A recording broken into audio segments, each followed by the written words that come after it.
जय श्री राम, राधे राधे। आज मैं बात करता हूं, क्या विधाता ने इस जड़ चेतन विश्व को गुण और दोषमय रचा। देखिए, समय समय की बात है जब विधाता ने इस सृष्टि को रचा और रचने के बाद में जब यहां पर लोग आए, उनकी अलग अलग टाइप की प्रवृत्तियां थी। उससे संबंधित जड़ चेतन गुण दोषमय अविश्व कीन करतार और संत हंस गुण गहई पय परिहर बार विकार। विधाता ने इस जड़ चेतन विश्व को गुण और दोषमय रचा, किंतु संत रूपी हंस दोष रूपी जल को छोड़कर गुण रूपी दूध को ही ग्रहण करते हैं। देखिए, यहां पर हंस की उपमा दी गई है कि यदि आप हंस को दूध और जल से मिला हुआ यदि उनको दूध देते हैं तो हंस हमेशा दूध को ग्रहण करता है और जल को उसी पात्र में छोड़ देता है।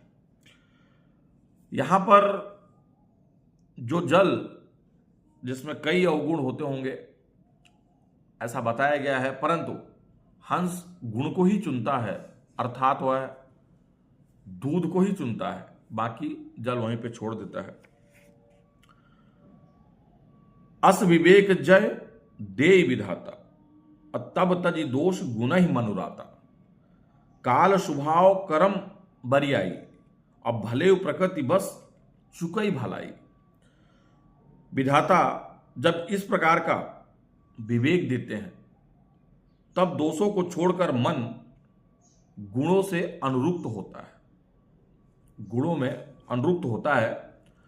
काल स्वभाव और कर्म प्रबलता से भले लोग भी मायने में बस में होकर कभी कभी भलाई से चूक जाते हैं। देखिए, यहां पर बताया गया है कि जब प्रभु आपको विवेक देते हैं तो उस समय पर दोषों को छोड़कर मन गुणों में अनुरुक्त हो जाता है, परंतु कभी कभी अच्छे अच्छे लोग भी अपने अपने भलाई के मार्ग से चूक जाते हैं। सो सुधारी हरिजन जिम लेहि दल दुख दोष विमल जस देहि। अखलहु करहि भल पाई सुरंग सुरंग मिटई न मलि सुभाव अभंग।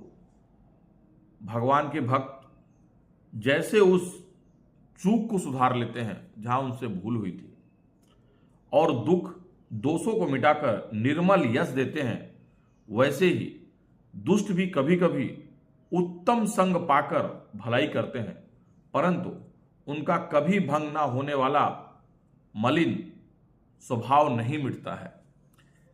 देखिए, यहां पर बताया गया है कभी कभी जो लोग दुष्ट लोग होते हैं, जो हमेशा बुरे कर्म करते रहते हैं, कभी वो अच्छे लोगों के संग में आ जाते हैं और जब आ जाते हैं तो उन अच्छे लोगों के संग में पाकर कुछ भलाई जरूर कर लेते हैं, परंतु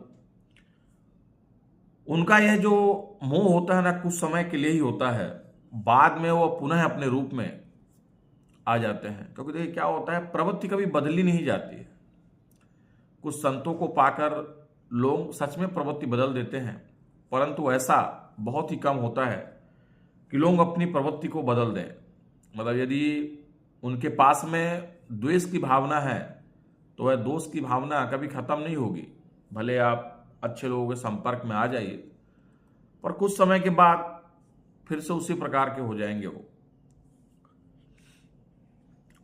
लख सुबेब जग बंचक जेऊ अब बेस प्रताप पूजा ही तेऊ।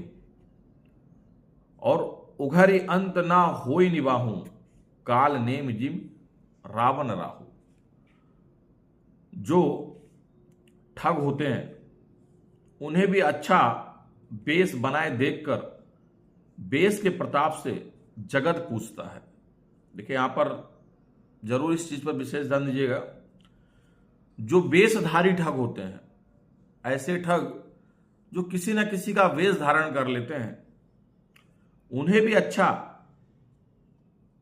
बेस बनाए देखकर बेस के प्रताप से जगत उनको पूजता है, परंतु एक ना एक दिन वो चौड़े आकर ही अंत तक उनका कपट नहीं निपटा है, जैसे कालनेमी रावण और राहु का हाल हुआ था। देखिए, यहां पर यह बताया गया है कि अगर आप किसी के बेस में आ जाएंगे तो कुछ समय तक के लिए पूजे जाएंगे, परंतु यदि आपका दुष्ट लगातार बढ़ते जा रहा है या पाप बढ़ते जा रहा है तो आपका भी वही हाल होगा जैसे कालनेमी रावण और राहु का हुआ था। ये चीज आप अच्छी भली भांति समझते हैं कि अंत सबका होता है, परंतु लगातार कपट और लगातार दुष्टता करने पर भी अंत होता है, परंतु वह अंत बहुत ही खतरनाक होता है। किहे कुबेश साधु सन्माना, जिम जंग जाम बंत हनुमाना, हानि कुमंग सुगंध सुंगति लाऊ, और लोक ही वेद विदय सब काहू। बुरा वेश बना लेने पर साधु का सम्मान ही होता है। देखिए, आप कितना भी टाइप का वेश अगर बना लेंगे तो आपका सम्मान ही होगा। जैसे अगर मैं बात करता हूं तो जब सीता जी ने रावण का वेश देखा था तो उन्होंने उनका सम्मान ही किया था, क्योंकि वो साधु रूप में थे। उसी प्रकार बुरे संग से हानि और अच्छे संग से हमेशा लाभ होता है। देखिए क्या होता है, संग अपना अलग अलग होता है। अगर आप बुरों के साथ में रहेंगे तो हमेशा आप बुरों की प्रवृत्ति सोचेंगे, और यदि आप अच्छे लोगों के साथ में रहेंगे तो आप अच्छा ही सोचेंगे, जिससे आपको लाभ होगा। अच्छा और बुरा आपको पहचानना है कि अच्छा कौन है और बुरा कौन है, क्योंकि उनकी प्रवृत्ति दिख जाती है कि यह आदमी अच्छा और यह आदमी बुरा है। यह बात लोक और वेद में है और सभी लोग इसको जानते भी हैं। देखिए, अक्सर कहा जाता है कि हमेशा संगति अच्छे लोगों की करना चाहिए। यदि संगत आप अच्छे लोगों की करेंगे तो आप का जो सोचना और विचारना होगा एकदम अलग होगा। यदि आप बुरे लोगों के साथ में संगत करेंगे तो आपका सोचना और विचारना एकदम अलग होगा। गगन चढ़ई रज पवन प्रसंगा, कीच ही मिलई नीच जल संगा, साधु असाधु सदन सुख सारी, सुमिर ही राम देहि गन गारी। अब देखिए, इसका भावार्थ अगर आप समझेंगे ना, पवन के संग में धूल आकाश पर चढ़ जाती है। कभी कभी आप देखेंगे तो जब हवा चलती है ना तो उसके साथ में जो धूल होती है वो आकाश यानी काफी ऊंचाइयों तक चली जाती है, और वही नीच जल के संग में कीचड़ में मिल जाती है, और वही जो धूल है वह जमीन में जल के साथ में मिक्स होकर कीचड़ बन जाती है, वह कीचड़ बन जाती है। अगर साधु के घर में तोता और मैना हमेशा राम नाम सुमिरते हैं, यदि किसी साधु के घर में तोता और मैना है पाल के रखा है तो वह उसके कंठस्थ में हमेशा राम और नाम आएगा। जब भी वो जो संगति रहेगी उनकी तो उसकी प्रवृत्ति से वो राम और राम बोलेंगे। और असाधु के घर में वही तोता मैना गिन गिन कर गालियां देंगे। यदि वह किसी ऐसे घर में है जहां पर गालियों का ही रोज चलता है तो वही तोता मैना उनके घरों में गालियां देंगे।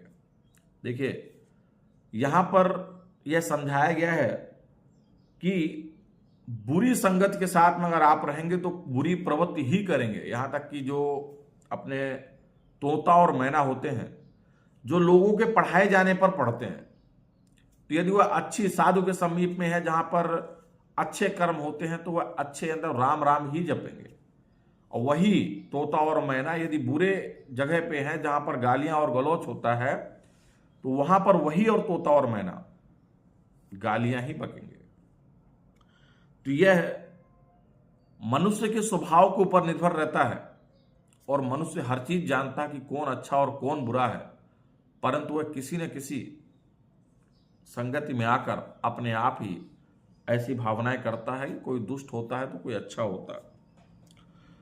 अगर मैं आगे बात करता हूं, धूम की संगति करिघ होई, और लिखऊं पुराण मंजुमस सोई, और सोई जल अनल अनिल संघाता, और होई जलद जग जीवनदाता। कुसंग के कारण धुआं कालिक कहलाता है। वही धुआं सुगंध से सुंदर स्याही होकर पुराण लिखने में काम आता है। और वही धुआं जल और अग्नि और पवन के संग में बादल होकर जगत को जीवन देने वाला बन जाता है। देखिए, यहां पर बहुत ही सुंदर व्याख्या की गई है कि धुआं को भी अलग अलग प्रवृत्ति में बताया गया है कि मनुष्य किस तरह कैसे कैसे अपने अपने नाम से बिकता है।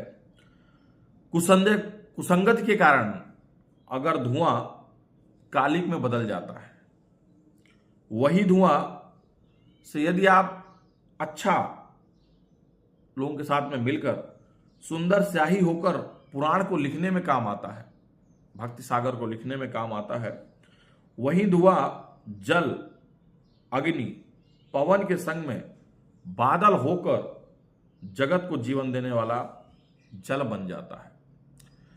देखिए, यहां पर कुल मिला के हर जगह यही आपको बताया गया है कि आप अच्छे रास्ते की तरफ चलिए, जो भी बुरे रास्ते हैं उनको त्याग करिए बोले। देखिए, मनुष्य के प्रवृत्ति में बदलाव होता है। अगर वो चाहे तो अपने आप को बदल सकता है, अपने कपट को कम कर सकता है। देखिए, ये सब चीजें आप लेके तो नहीं जा सकते हैं ना। आप अपने परिवार, अपने परिवेश, अपने आसपास के एरिया में ही बदनामी के पात्र बनेंगे। जग नहीं जानता कि आप कैसे हैं। परंतु यहां पर कहा गया है कि यदि आप अच्छे संगति में रहेंगे तो अच्छे विचार पैदा होंगे, और यदि आप बुरे संगति में रहेंगे तो बुरे विचार पैदा होंगे। और ये दोनों ही विचार कहीं ना कहीं आपके स्वभाव के हिसाब से होते हैं। इसलिए अच्छे लोगों के साथ रहिए, अच्छा बर्ताव कीजिए। जय श्री राम।